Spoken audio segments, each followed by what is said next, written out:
오늘 여러분과 함께 요한복음 2장을 통하여서 기도하고 순종하라, 기도하고 순종하라 라는 제목으로 하나님 말씀 증거하길 원합니다. 오늘의 본문 배경은 갈릴리 가나에서 일어났던 일입니다. 예수님께서 제자들을 불러서 메시아 사역을 시작하신 후에 사흘째 되던 날이었습니다. 이스라엘 북쪽에 있는 갈릴리 지역의 이 나사렛에서 약 5km 떨어진 마을, 말로 갈릴리 가나에 결혼식이 있었습니다. 이 예식에 예수님의 어머니 마리아가 같이 참여하고 있었습니다. 당시 유대에서는 결혼하기 1년 전에 정혼을 하고, 오늘날로 말하면 약혼이죠. 그리고 1년간 순결을 지키다가 결혼식을 하게 되었는데, 법적으로는 이 정혼 때 이미 부부가 된 겁니다. 그래서 결혼식 날이 되면 먼저 신랑의 친구들이 저녁에 신부 집에 찾아가서 신부를 모셔옵니다. 그리고 신랑 역시 다른 곳에 있다가 친구들의 그 호의를 받으면서 함께 집으로 옵니다. 이때 신랑의 친구들은 결혼 축가를 준비해서 부르고 온 동네 사람들이 모두 참석해서 축하하는데, 이 잔치가 1주일에서 2주일, 한 열흘가량 이렇게 진행되는 겁니다. 예수님은 왜 인류 구원에 위한 이 공적인 생애를 시작하면서, 즉 공생애를 시작하시면서 왜 혼인집에 먼저 들른 이유가 있었을까요? 여러분, 여러분들 앞으로도 이제 결혼을 해야 되고 또 결혼하신 분들도 있을 텐데, 이 결혼은 우리의 인생에 있어서 두 번째 탄생이라 불릴 정도로 아주 중요한 일입니다. 어찌 보면 인생에 있어서 가장 기쁜 일입니다. 창세기에 보면 하나님이 자신의 형상대로 자신의 보기에 가장 심히 좋은 존재로 사람을 만드신 후에 이 아름다운 육체를 입혀주시고 또 에덴 동산을 주시고 또 최고의 선물로 결혼을 또 축복해 주셨습니다. 그래서 결혼 생활 중에 이 결혼 생활을 에덴 중에 에덴 이렇게 부릅니다. 예수님께서 이 결혼 제도를 만드신 하나님으로서 사람들의 결혼을 축복해 주고자 하셨습니다.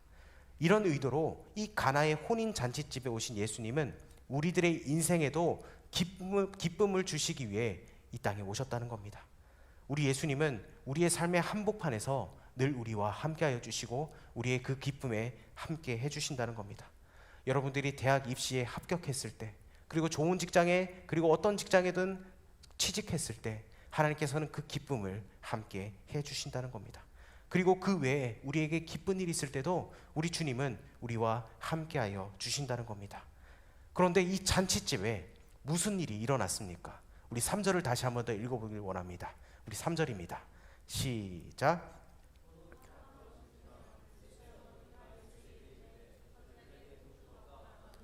아멘. 네, 이 기쁜 잔치집에 포도주가 떨어졌다고 말씀하고 있습니다. 당시 유대인의 혼인 예식은 일주일 이상 그 마을에서 진행되는 예식이었습니다.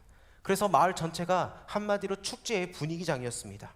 그런데 예상보다 사람들이 많이 왔는지 잔치가 한창 진행되던 그 도중에 포도주가 떨어지는 그 불상사가 발생하게 되었습니다. 이 포도주는 양고기가 주식인 이 유대인들에게 아주 매우 중요한 음료수였습니다. 왜냐하면 이 포도주를 곁들여서 마셔야지 양고기가 더 맛있고 부드럽고 소화가 잘 되기 때문입니다. 그래서 이 포도주는 음식의 맛과 잔치의 그 분위기를 한껏 높여주는 겁니다. 따라서 정성을 기울여 만든 포도주는 귀한 음식이었고 잔치상에 있어서 빠져서는 안 될 귀한 음료였습니다. 그래서 포도주가 입에 들어가는 순간 사람들이 긴장이 풀리게 되고 노래가 나오고 누구의 허락을 받을 필요도 없이 춤이 나오게 됩니다. 그래서 이 포도주로 말미암은 잔치집은 바로 기쁨을 상징한다는 겁니다. 그래서 포도주는 성경에서 축복과 기쁨 그리고 사랑을 상징합니다. 그래서 유대인들은 이 혼인잔치를 준비할 때 포도주를 가장 신경 써서 준비하고, 이 잔치집에 포도주가 부족하지 않기 위해서 1년 전부터 숙성시켜서 풍성하게 준비를 합니다. 그런데 그 포도주가 오늘 바닥 난 겁니다. 그래서 포도주가 떨어진지라. 이제 잔치집은 흥이 깨지고 축제가 엉망진창 와장창 되었을 겁니다. 이 사실을 안 사람들은 크게 당황하였을 겁니다. 여기저기서 왜 포도주를 더 안 주냐고 불평불만이 터져나오기 시작했습니다. 잔치에 흥이 짙고 축복하러 왔던 사람들의 그 심기가 불편해졌습니다. 일생에 단 한 번뿐인 이 결혼식을 망칠 위기에 처하게 된 겁니다. 사람들은 더 이상 춤도 추지 않고 노래도 하지 않습니다. 분위기가 썰렁해지면서 무거운 침묵이 그들 가운데 흘렀습니다. 사람들은 입맛을 쩍쩍 다시면서 하나둘씩 수저를 놓습니다. 여러분, 우리의 인생에도 무엇이 떨어졌습니까? 여러분의 인생에 무엇이 떨어졌습니까? 우리도 인생을 살아가면서 우리의 삶을 기쁘게 하고 즐겁게 하는 그 행복의 조건이 어느 날 갑자기 사라지고 바닥에 나는 그런 상황들이 우리의 인생 가운데도 있다는 겁니다. 행복하고 단란했던 우리의 가정에 어느 날 갑자기 누군가 건강이 좋지 않아서 쓰러지고, 그리고 잘 나가던 우리 집이 한순간에 가게가 무너져서 경제적으로 어려움을 겪고, 그리고 그렇게 친하고 단짝이었던 친구가 칠천지 원수가 되어서 그런 관계의 어려움으로 우리에게 작용하고 있지는 않습니까? 그리고 어떤 때는 돈이 갑자기 떨어져서 내가 이것을 꼭 사야 되는데 사지 못해서 그 마음에 안타까움을 가지고 살아가고 있지 않습니까? 취직을 해야 되는데 일자리가 없어서 우리의 삶을 막고 있는 그런 경우는 없습니까? 최근에 우리나라 우울증 환자가 100만 명을 넘어섰다고 합니다. 이 100만 명의 규모는 우리 울산광역시 인구라고 볼 수가 있습니다. 그런데 전체 연령에서 우리 대학 청년부의 나이인 20대가 약 18만 명으로 가장 많다고 합니다. 어찌 보면 이들에게 포도주가 없습니다.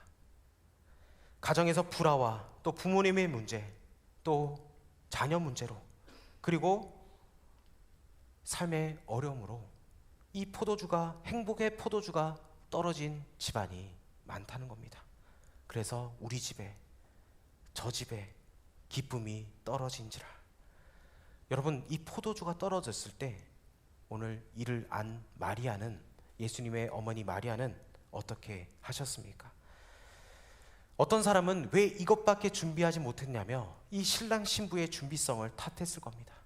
또 어떤 사람들은 자기 일도 아닌데 괜히 나서지 말자며 팔짱을 끼고 있습니다. 그런데 이 예수님의 어머니 마리아는 이 잔치집에 단순한 손님으로 온 것이 아니라 함께 섬기는 이로 참여했다는 겁니다. 그래서 이 포도주가 떨어진 것을 알았을 때 모른 척하거나 불평하거나 그렇게 하지 않고 주인의식을 가지고 그 문제를 해결하려고 했습니다. 이때 마리아는 예수님께 나아가서 포도주가 떨어진 것을 알렸습니다. 마리아가 이 사실을 잔치집 주인이나 이 연회장이 아니라 예수님께 알린 이유가 무엇이겠습니까? 이 문제는 주인도 손을 쓸 수가 없고 예수님만이 이 문제의 해결자인 것을 알았기 때문입니다. 마리아는 어떻습니까? 예수님을 낳고 기른 장본인으로서 예수님이 이 문제를 해결할 수 있음을 믿었다는 겁니다. 그래서 마리아는 예수님께 가서 이 문제를 해결해 달라고 믿음으로 간청했던 겁니다. 다시 말해 기도했던 겁니다. 여러분, 기도는 무엇입니까? 기도는 하나님과 대화입니다. 그리고 기도는 위기 상황 속에서 우리의 인생들이 취할 수 있는 가장 지혜로운 방법이 바로 기도라는 겁니다. 어찌 보면 문제 해결의 지름길이 기도입니다. 여러분, 여러분의 그 잔치집에 포도주가 떨어져 있지 않습니까? 여러분, 이 포도주를 채울 수 있는 것은 바로 우리 주님밖에 없습니다. 여러분, 주님께 나아가길 원합니다. 주님께 기도하길 원합니다. 제가 지난주 주일날 사역을 다 끝나고 기도원에 올라갔습니다. 기도원에 올라가서 하나님께 부르짖고 기도하고 여러분이 그 주신 그 기도 제목을 가지고 제가 집중하면서 기도했습니다. 내려올 때는 졸음운전을 좀 하고 해서 돌아와서 또 월요일날 새벽을 섬겨야 되기 때문에 밤새도록 철야를 하면서 그렇게 기도하면서 마음속에 너무 평안함이 오는 거예요. 여러분, 기도하면은 하나님께서 우리의 문제를 해결해 주시고 우리에게 평안함으로 인도해 주십니다. 여러분, 그 맛을 봐야 되는데 다음에 여러분 기회 되면은 꼭 같이 갑시다. 가서 산에 가서 나무 하나 잡고 뿌리 뽑고 그렇게 해서 여러분 그 산기도의 위력을 여러분 한번 다 함께 체험했으면 좋겠습니다. 여러분, 우리가 이 잔치집에 포도주가 떨어진 것처럼 다급하고 절박한 상황을 만날 때 우리가 믿고 의지할 분은 바로 예수님밖에 없다는 겁니다. 여러분, 우리가 떨어지고 우리의 인생의 바닥이 날 때, 심각한 결핍이 생길 때 이 마리아처럼 예수님께 나가서 기도할 수 있는 저와 여러분 되길 주의 이름으로 축복합니다. 이때 예수님은 이 도움을 요청한 마리아에게 어떤 반응을 보이셨느냐? 우리 4절을 한번 읽어보도록 합시다. 4절입니다. 시작. 예수께서 이르시되 여자여 나와 무슨 상관이 있나이까? 내 때가 아직 이르지 아니하였나이다. 아멘. 예수님은 마리아를 어머니라 부르는 대신에 여자여라고 부르셨습니다. 여러분, 오해하지 마세요. 이 말의 뜻을 설명해 드릴게요. 이 말은 당시의 왕후나 남편이 자기 아내를 부르고 그리고 사랑스럽게 부를 때 사용되는 존칭어입니다. 그러니까 쉽게 얘기하면 영어로 honey 이런 뜻이겠죠. 근데 여자여 이렇게 번역상으로 이렇게 돼 있으니까 여러분 오해하지 마세요. 이를 생각할 때 예수님은 잔칫집에 이 주인의식을 가지고 그리고 자신을 믿고 찾아온 그 문제를 상의하고 도움을 요청한 그 모친 엄마 마리아를 귀하게 여기면서 그 사랑과 존경으로 대하시는 것을 우리는 알 수가 있습니다. 그리고 나와 무슨 상관이 있나이까?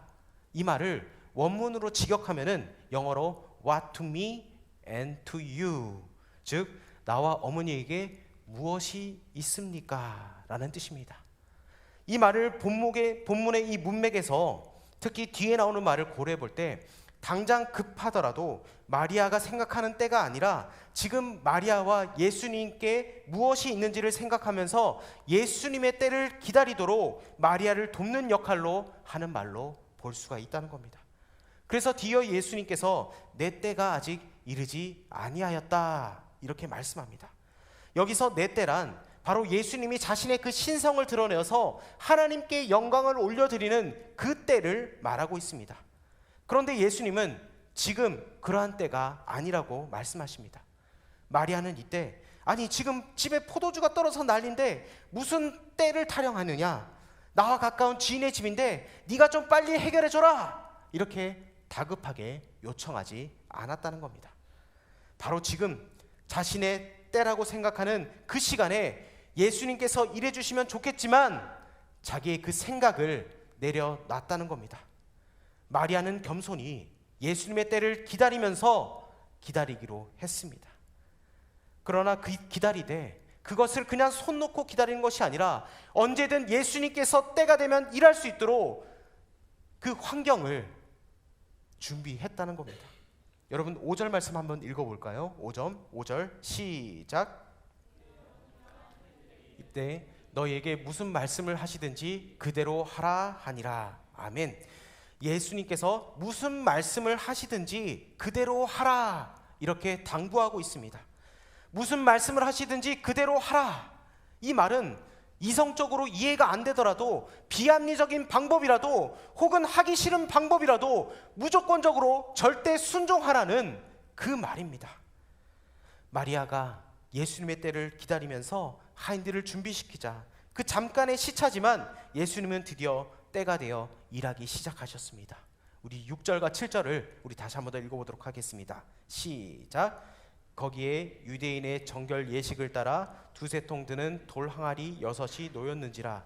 예수께서 그들에게 이르시되 항아리에 물을 채우라 하신즉 아귀까지 채우니. 아멘. 예수님께서 하인들에게 6개의 정결 예식용 돌 항아리에 물을 가득 채우라 그렇게 명령하셨습니다. 여러분 여기에서 유대인의 정결 예식이란 유대인들이 외출하고 집에 돌아왔을 때 그리고 식사 전후에 손을 씻는 겁니다. 여러분 우리도 그렇지 않습니까? 우리도 집에 갔다 오면은 손발 씻지 않나요? 그리고 식사하기 전에 그래도 손 한번 씻고 밥을 잡수죠. 맞나요? 이것처럼 유대인들도 그렇게 하는 예식이 있었습니다. 그래서 이것이 바로 위생적인 목적도 있지만 밖에서 접촉한 이 부정한 것들을 제거하는 그런 목적도 있었습니다. 그래서 두세 통 드는 돌 항아리 6은 이 물을 담을 수 있는 용량이 환산해 보니까 720리터. 여러분 콜라 2리터짜리 이 페트병으로 360개 정도 되는 양을 물로 채우라 그렇게 말씀하고 있습니다. 그리고 꼭대기까지 100% 채우라고 명령하고 있습니다. 하인들이 예수님의 말씀에 순종하는 것이 결코 쉽지 않았을 겁니다.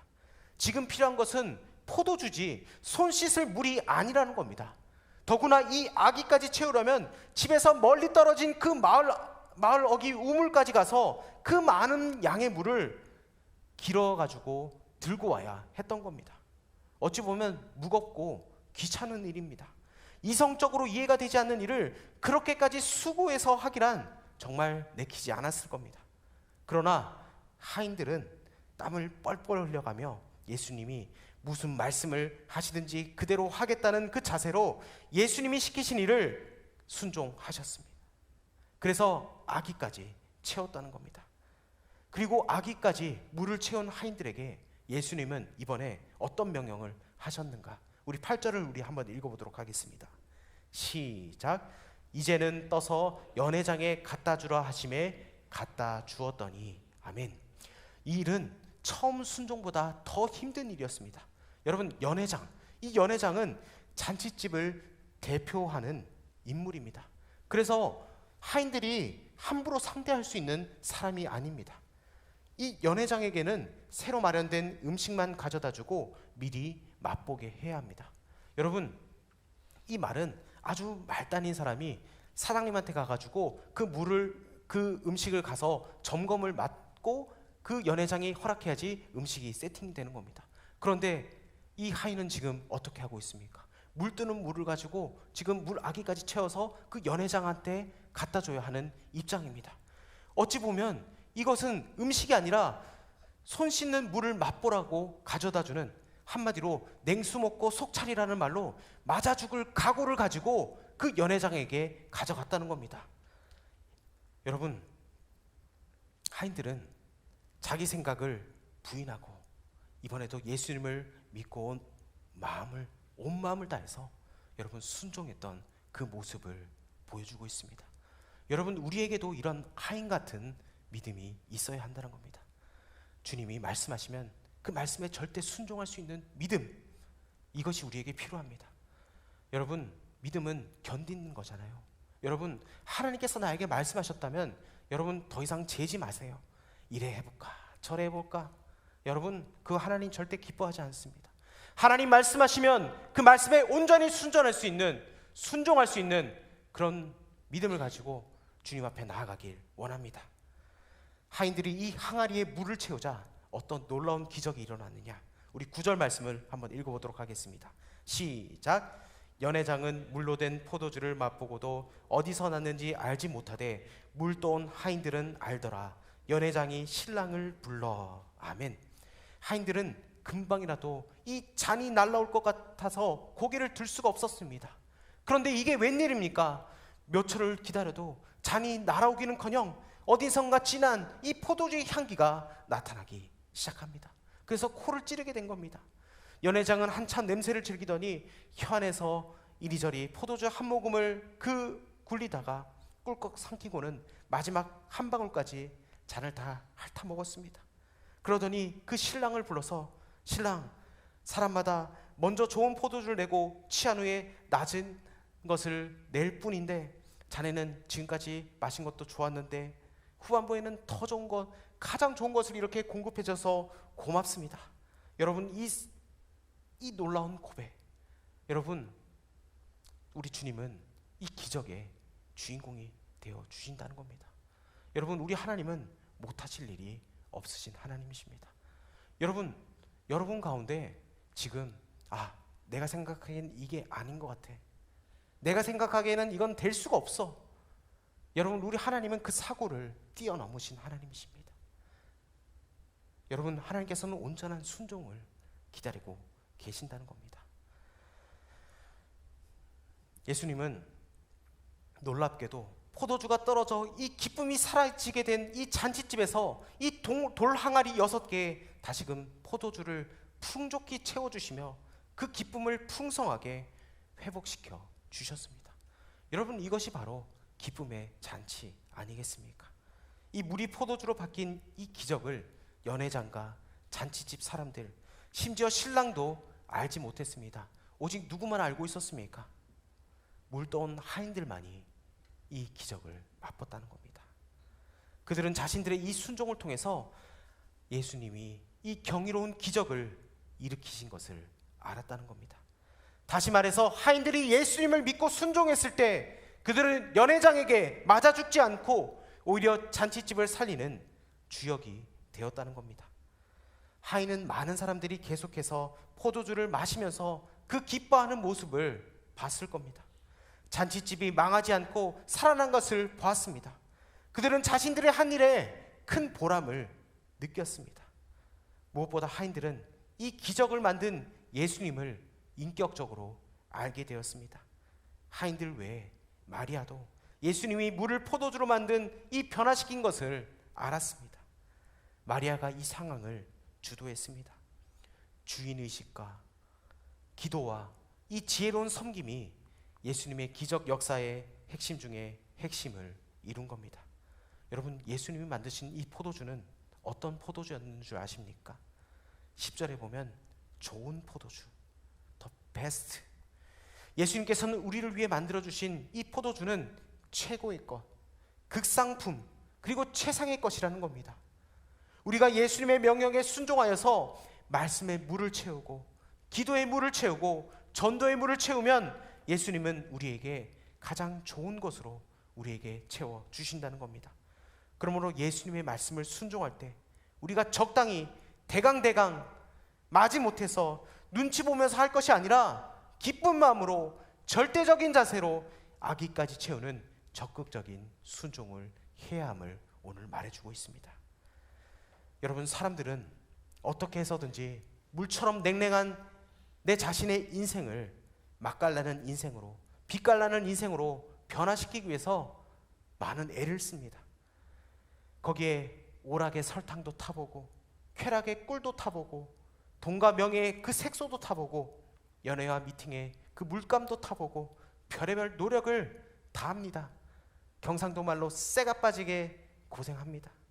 그런데 아무리 그렇게 해도 이 물이 포도주가 될 수가 없듯이 무미건조한 나의 인생을 근본적으로 변화시킬 수가 없습니다. 여러분, 우리가 맛있고 다른 사람들에게 기쁨을 주는 이 빛나는 인생을 살아가기 위해서는 변화의 능력자 되시는 예수님을 만나야 합니다. 여러분, 이곳 가운데도 아직까지 예수님을 만나지 못한 자들이 있다면 여러분, 이 오늘 예배가 예수님을 만나는 기적의 예배가 되길 원합니다. 여러분, 하나님 앞에 부르짖으십시오. 주님 앞에 순종하십시오. 하나님이 여러분을 반드시 만나주시고 여러분의 그 간구하는 것을 하나님께서는 응답의 역사로 채워주실 것입니다. 예수님의 이 첫 표적과 이 표적을 행하신 예수님은 오늘날 그렇다면 나와 무슨 관계가 있겠습니까? 여러분, 우리는 돈도 없고 마음의 기쁨과 평화로가 떨어져 버린 우리의 마음 아닙니까? 그래서 우리는 우울하다고 하고 허무하다고 그렇게 말을 합니다. 그래서 그 텅 빈 마음을 채우려고 게임과 미팅과 정욕에 빠져서 그 귀한 시간과 젊음을 우리는 허비하고 있지는 않습니까? 여러분, 그런데 그런 것을 계속 하면 할수록 우리의 마음이 더욱더 공허하지 않습니까? 예수님은 우리에게 더 좋은 포도주를 공급해 주십니다. 예수님은 무능한 자에게 능력을 허락해 주십니다. 먼저 그의 나라와 그의 의를 구할 때 우리 하나님께서는 우리의 필요한 모든 것을 공급해 주시고 우리의 마음의 열정과 사랑과 기쁨과 평화의 포도주를 아기까지 채워주시는 하나님이십니다. 예수님을 통해서 이런 변화를 체험하기 위해서는 여러분, 마리아처럼 기도하고 하인들처럼 순종하면 되는 겁니다. 여러분, 우리가 말씀을 들으면서 그리고 여러분들 개인적으로 말씀을 묵상한다면 여러분, 그 말씀이 여러분의 마음을 비추기를 원합니다. 깨닫기를 원합니다. 그래서 말씀에 비추어 봐서 하나님 깨닫게 하여 주시고 하나님 아버지, 내가 주님 앞에 더욱더 기도하게 하여 주시고 하나님의 말씀에 순종하며 나아갈 수 있는 하나님 존귀한 자녀 되게 해달라고 여러분, 하나님을 붙들고 나아갈 수 있길 원합니다. 그래서 예수님이 말씀하시면 여러분, 더 이상 재지 말고 즉각적으로 순종하시고 예수님이 무엇이라고 말씀하면 그 말씀에 순종하며 나아갈 수 있는 저와 여러분 되기를 원합니다. 그때 예수님은 우리에게 더 큰 기쁨과 행복을 주시고 우리를 빛과 날고 향기로운 천국산 포도주와 같은 존재로 변화시켜 주심을 믿고 나아갈 수 있는 저와 여러분 되길 주의 이름으로 축복합니다.